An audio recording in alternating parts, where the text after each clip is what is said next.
here in Arizona about this state's response to the rising number of coronavirus cases. And I'm going to share a few reflections on what we've heard and what we're determined to do. But before that, let me take a moment to reflect on another aspect of this day.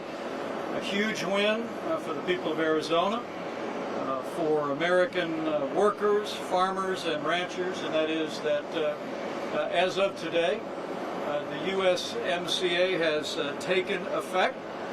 It is, I am told, this state in particular sees trade with Mexico and Canada support 228,000 jobs, $20 billion annually, and I want to take this opportunity particularly to thank Governor Doug Ducey for his efforts in moving the USMCA through the Congress. As a candidate, President Trump committed to renegotiate NAFTA in a way that put American jobs, American workers, farmers, and ranchers first. We've done that, and that promise was kept when the USMCA took effect today. So, Governor Ducey, you have our sincerest thanks. President Trump asked us to be here today with the dramatic rise of coronavirus cases in Arizona to receive a briefing from Governor Ducey and the healthcare team about this state's response to this pandemic. And I want to say first and foremost to Governor Ducey that from the very first days of this pandemic, your leadership and your entire team in Arizona has really formed a seamless partnership with our administration, with the White House Coronavirus Task Force. And up until roughly 3 weeks ago, Arizona had literally set the pace in slowing the spread, in flattening the curve. And we're grateful to you, to your team, and to all the people of Arizona for all of their efforts over the past 4 months. But with cases rising dramatically, not just here in Maricopa County, but all across Arizona, we wanted to be here to get a report from the ground. We'll take back what we heard here today. We'll ensure with the team that we brought with us, including the Acting Secretary of Homeland Security, who oversees FEMA, to make sure that Arizona has what you need when you need it.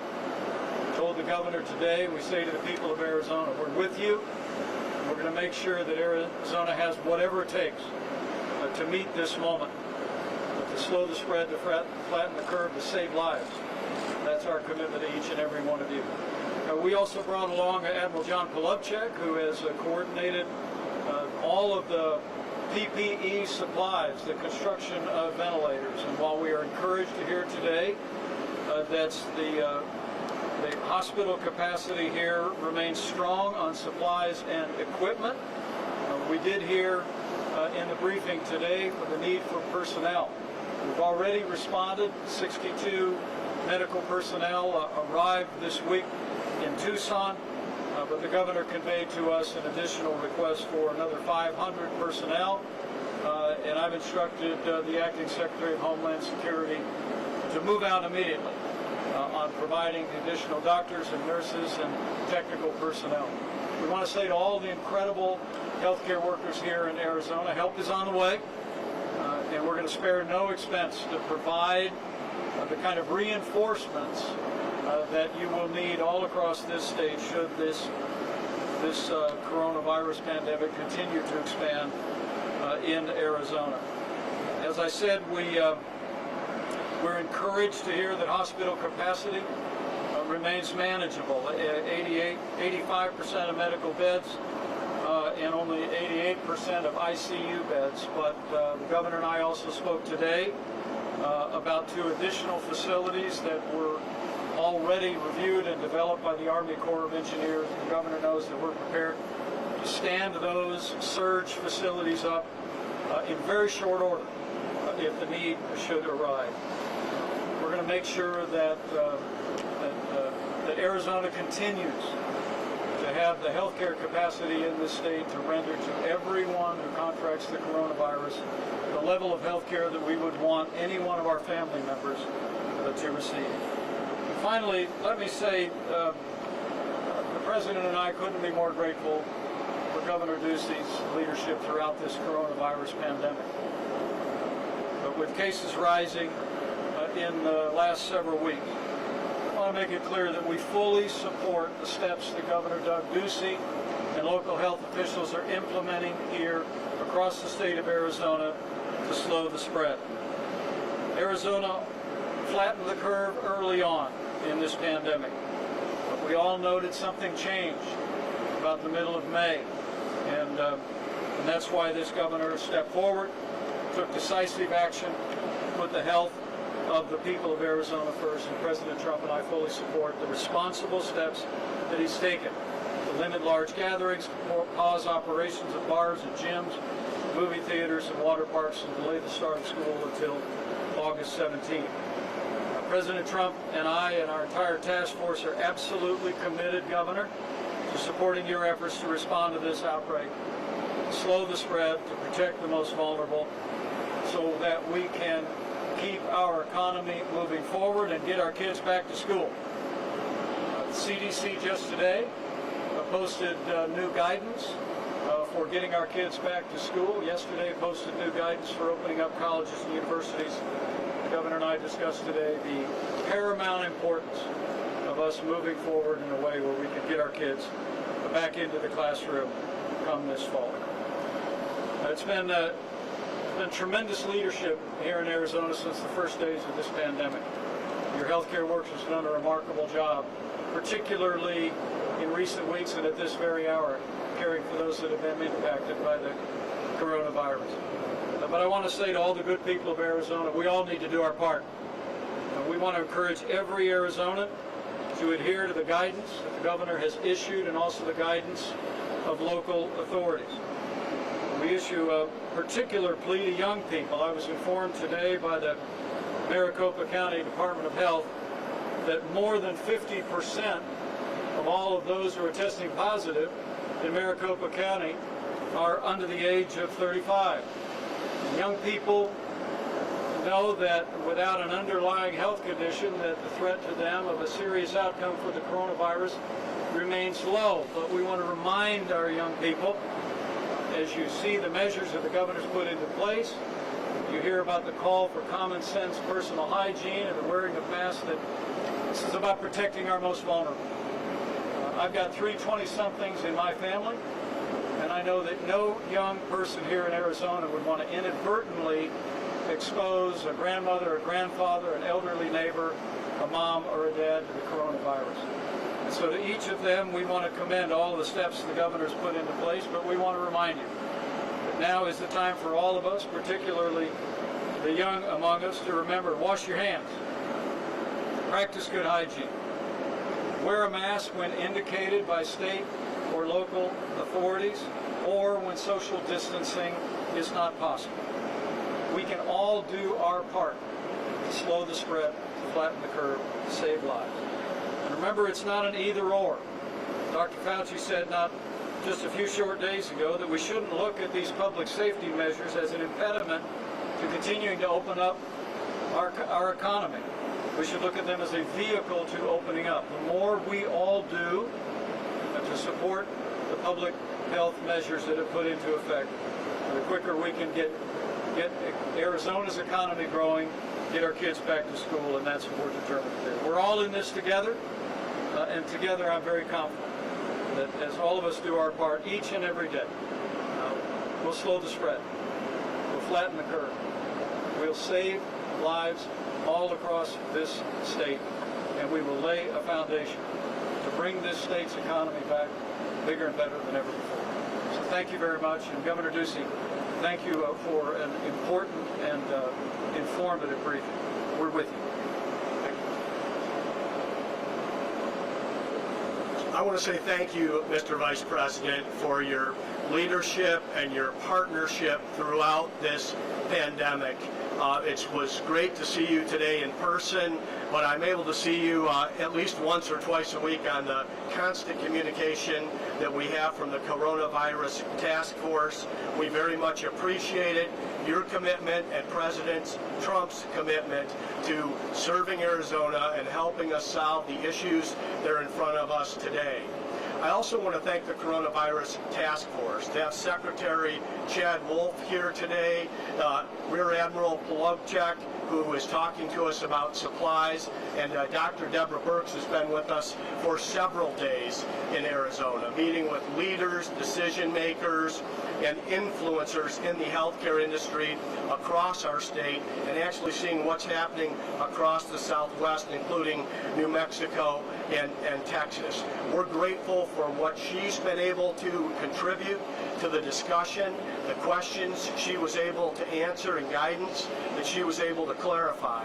I also want to thank General McGuire and Dr. Kara Christ, who are working with their counterparts in the federal government and the hard work that they have been doing.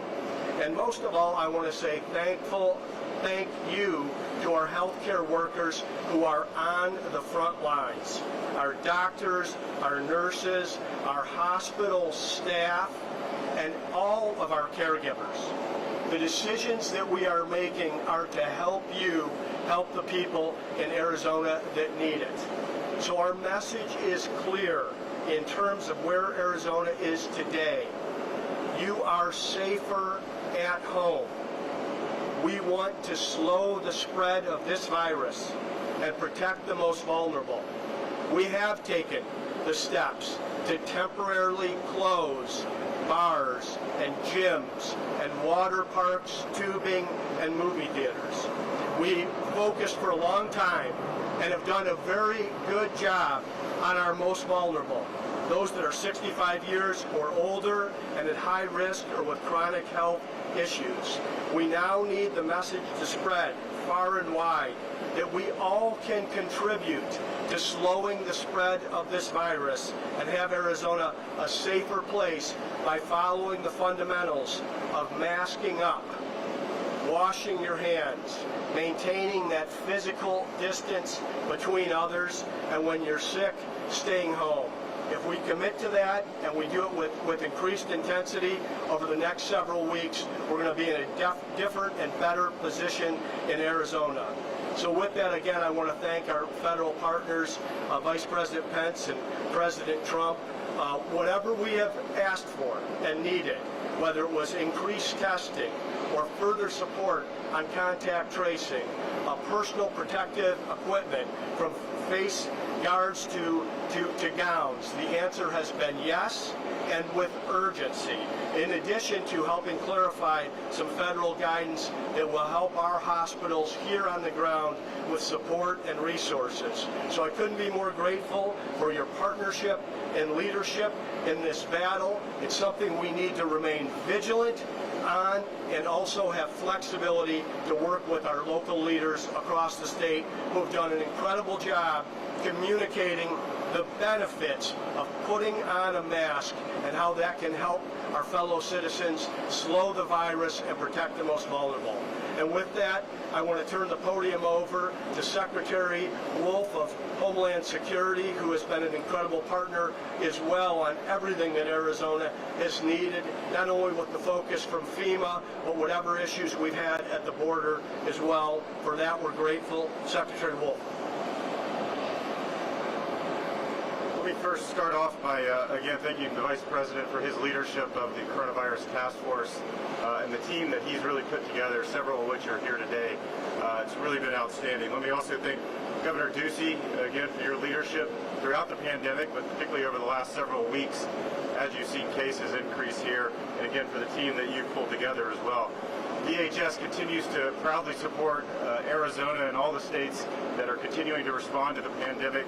Have done so. We've obligated more than $90 million to the state of Arizona for National Guard operations, for alternative care facilities, and other emergency protective measures, and we'll continue to do that. Let me also say that, again, through Admiral Polowchek's great efforts, we've been able to send over 318 million units of PPE to the state of Arizona as well, and we'll continue to surge as we need to do that as well. Governor mentioned the border. We continue to look at any threats that are coming across the border, and we put in some essential restrictions several months ago to make sure that we slowed the spread while keeping essential traffic and that trade occurring across your southern border, our southern border, Arizona's southern border. Absolutely critical to the economies along that border and to the U.S. economy. We want to make sure that we get that right. We're continuing to assess that on a day-by-day, week-by-week basis to see if there's any changes that we need to make, and we'll certainly talk about that at the task force. But let me just end by again thanking the governor for his efforts throughout the pandemic. And I will say, as we deal with the pandemic, we're also dealing with other incidents that are going on throughout the country. So the governor's strong support for law and order is vitally important in these days, as the department is the country's largest law enforcement agency, and so we stand ready to support our state and local partners as we're protecting federal facilities, we're protecting monuments and statues and the like. So I want to again thank the governor for his outstanding work as well.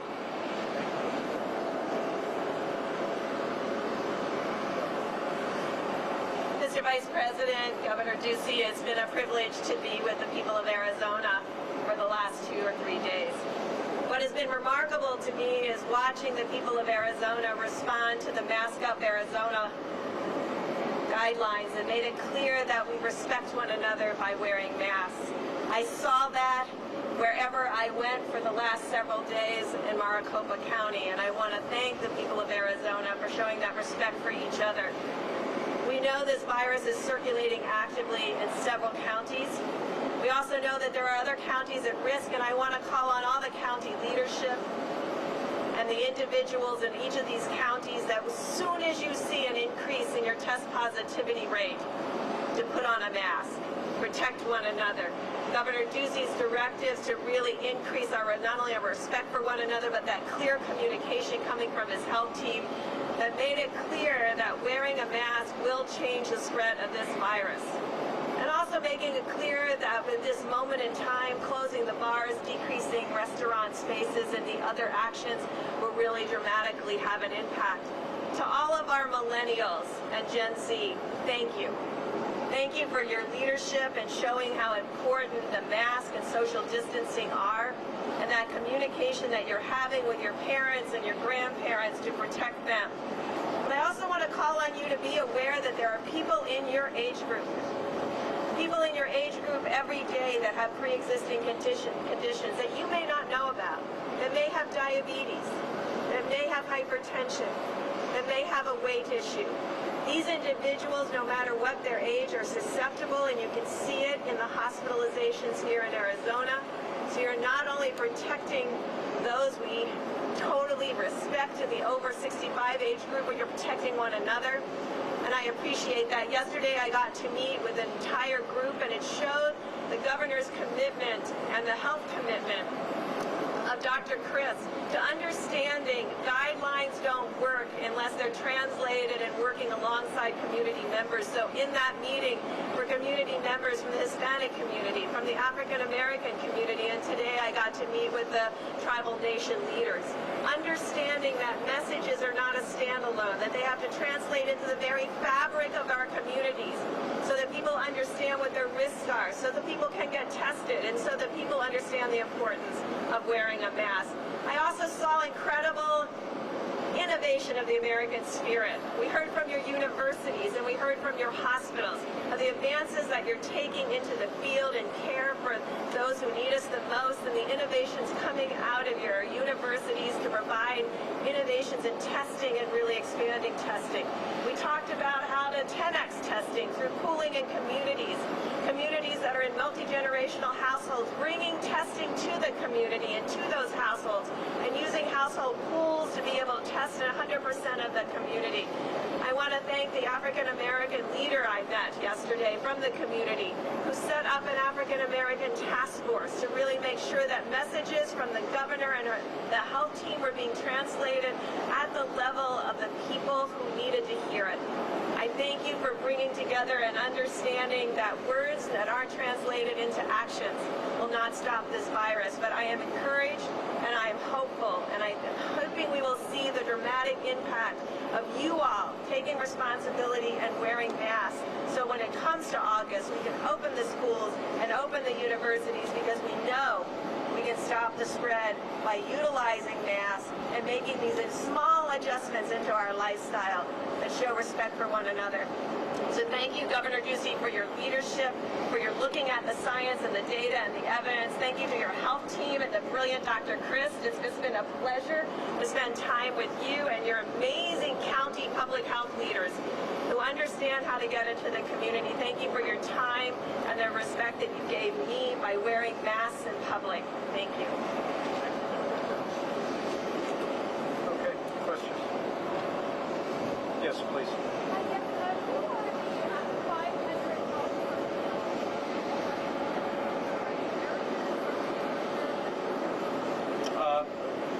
We received a request in the last 24 hours from the state of Arizona for roughly an additional 500 additional medical personnel. We'll be moving out on that very quickly. I think one of the aspects of our nation's response over the last 4 months has been the extraordinary efforts of not only National Guard medical personnel, but President Trump, whether it be New York, whether it be Louisiana, whether it be Michigan or elsewhere, actually deployed active duty military medical personnel. And so the Secretary and I will be speaking on Air Force 2 with the leadership at FEMA to identify the personnel that are available. But they'll be packing up and moving out because we want the incredible healthcare workers here in Arizona to know that help is on the way. And we'll be detailing that to the governor in the next couple of days. Yes, please. Vice President. Doctors in Arizona may now have to sign guys like our crisis care plan. Is it acceptable that Arizona is not Well, let me say that our objective would be that would never happen in Arizona or anywhere else in the United States of America. And I couldn't be more proud of our nation's response to the coronavirus pandemic. From very early on, at the President's direction, not only did we reinvent testing, now more than 33 million tests have been performed, nearly 600,000 tests a day are being done around the country, but in the area of personal protective equipment and ventilators, the President marshaled a whole of America response, and with the strong leadership of Admiral John Polubchek, we've made sure the states at the point of the need, whether it was when this first manifested in Washington or whether it happened in the greater New York City area, New Jersey, Connecticut, Louisiana, Michigan, we made sure that healthcare workers in all of those areas that were impacted by rising coronavirus cases in this pandemic had the personal protective equipment and, just as importantly, the ventilators necessary that they would never have to make a choice between rendering care to one American versus not rendering care to another. At this point, Admiral Polubchek told me today that we started this pandemic with roughly 15,000 ventilators in the national stockpile. Very soon we will have nearly 50,000 ventilators, and as I stand here today, no American who's required a ventilator has ever been denied a ventilator in the United States of America. We delivered ventilators at the governor's request some time ago, and as I assured the governor today, he's going to have whatever he needs, whatever it takes. And if it's ventilators, if it's more personal protective equipment, he'll have it. But the report we received today was that hospitals across Arizona have capacity. They have personal protective equipment. We've been checking that on a hospital-by-hospital basis. We're going to make sure that happens. We're going to make sure every Arizonan impacted by the coronavirus has the health care that we would want any member of our family to have. Yes, please.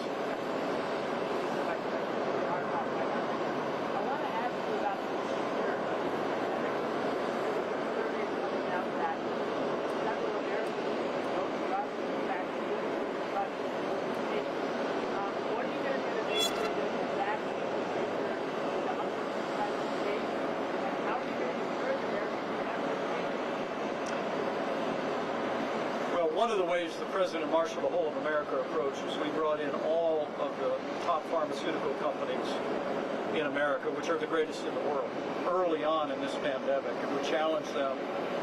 We challenged them not only to develop vaccines, which are being developed and researched at a record pace, but also the development of what are called therapeutics, or to a layperson like me, it's the medicines that make you feel better. The governor this week, we were able to inform him we'll receive another round of remdesivir. We've been able to acquire that from Gilead and distribute that to all 50 states. It's been having very positive effects on helping people recover from the coronavirus. The advent of a steroid treatment that has been utilized to good effect, helping people to recover. And of course the convalescent plasma, where people, over 1 million Americans, have fully recovered from the coronavirus. And I would renew our ongoing request. Anyone in Arizona who's had the coronavirus and fully recovered, contact your local Red Cross, donate blood, so that you can be a part of providing that what's called convalescent plasma to people that we've also seen promising results. But on the subject of vaccines, I want to assure you, the President initiated Operation Warp Speed. We put a team in place that's working now with the better part of a half a dozen very promising vaccine development. We remain hopeful that even before the end of this year, we'll have a vaccine available for the American people. But there'll be no compromising on the safety of a vaccine. We're going to go through the process, but the President's made it very clear that we're not going to wait to produce vaccines until we go through all of the different clinical trials that are typical. If we have promising results, which we do on several vaccines today, we're going to go ahead and produce those vaccines in the event that when the clinical trials are completed as early as this fall, we might be able to distribute that. And Admiral Polowczyk, for his part, told me that we're also acquiring hundreds of millions of syringes to be able to distribute them. But the American people can be confident. We're working every day to develop new therapeutics, to develop those vaccines, but we're always going to make sure that everything we're distributing is safe for the American people. But it is absolutely our determination to use that incredible American ingenuity. And as another one of our health professionals said, even our scientists say from the early results, it's not if, it's when we have a vaccine. But when we have a vaccine, we'll make sure it's safe for the American people. Yes, please. Vice President, a question. A lot of people here praising each other at the job, particularly the job the governor has done, the job the care and Chris has done. You know that we're breaking records with the number of cases, the numbers of deaths, now prevented, where doctors basically have to decide who lives, who dies, who gets care, who doesn't. So for you, why would you file when you're going to what the governor is going to say to us, what is it specifically done to you to keep a good job on? Well, the rising cases here in Arizona is why I'm here. It's why we brought the White House Coronavirus Task Force here. I'm a real believer, as President Trump is, in sitting down with the people that are leading the effort. I was in Texas over the weekend. I'll be in Florida tomorrow. Because we're absolutely determined to make sure that Arizona and those healthcare workers have the resources, the supplies, and the equipment they need to render the care that any one of us would want a member of the family to have. And I must tell you today, I can't account for the reports that you cite. The reality is that from the briefing that we received today, hospital capacity remains within manageable lines. 85% of hospital beds are spoken for. 88% of ICU beds are spoken for. We continue to see cases rising, but as we've surveyed hospitals across the state, personal protective equipment, those things that they need to render care, appear to be in abundant supply. But we're here to make sure that remains to be the case. We don't ever want any healthcare professional making a decision about who gets healthcare and who doesn't. This is America. We're going to make sure healthcare workers here in Arizona have the equipment, have the supplies, and also have the therapeutic medicines to render care to save lives. And that's our ongoing commitment. Yes, please. Vice President, Andrew Johnson from the Wall Street Journal. I'm just curious, conservative outlets, conservative and more favorable ones, reports about concerns among the base that run most important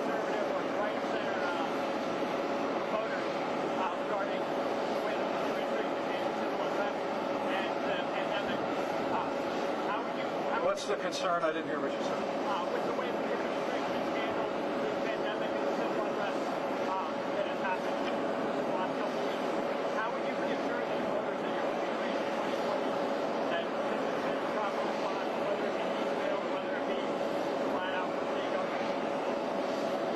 Well, what I would tell people is that when the president tapped me to lead the White House Coronavirus Task Force, we had one mission. And that was to save lives.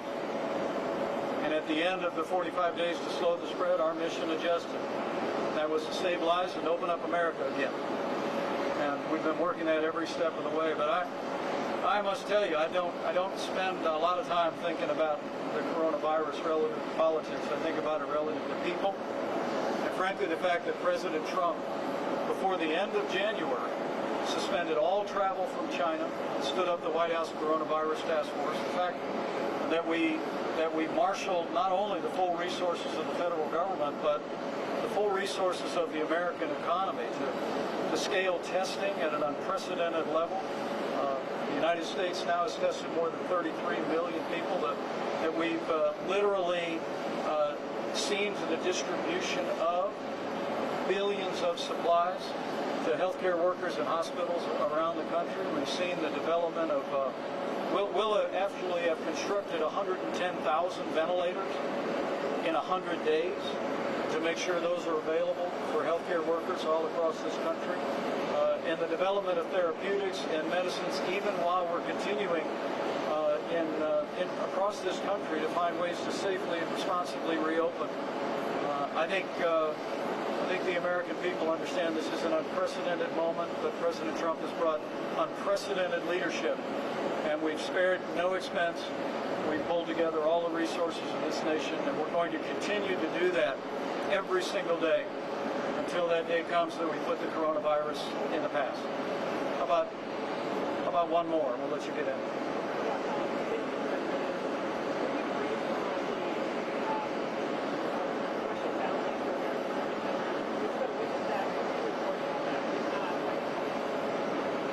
No, I was never briefed about that matter, and I'm not going to discuss classified materials.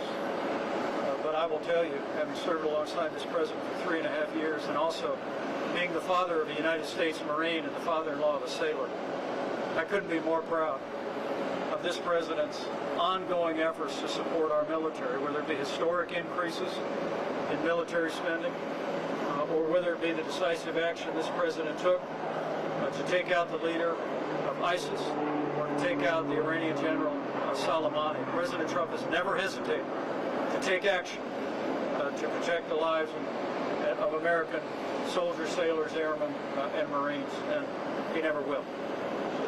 How about one more on topic? Go ahead. I can't hear you. I'm sorry.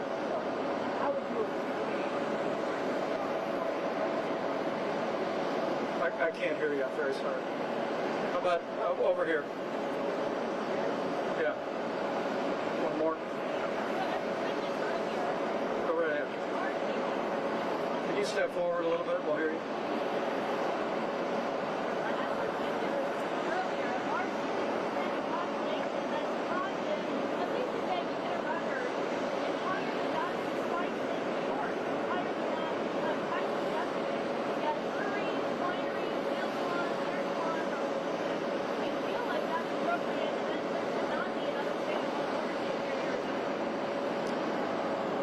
Well, the reason we're here is because of the rising number of cases in Arizona, as well as the rising positivity rate.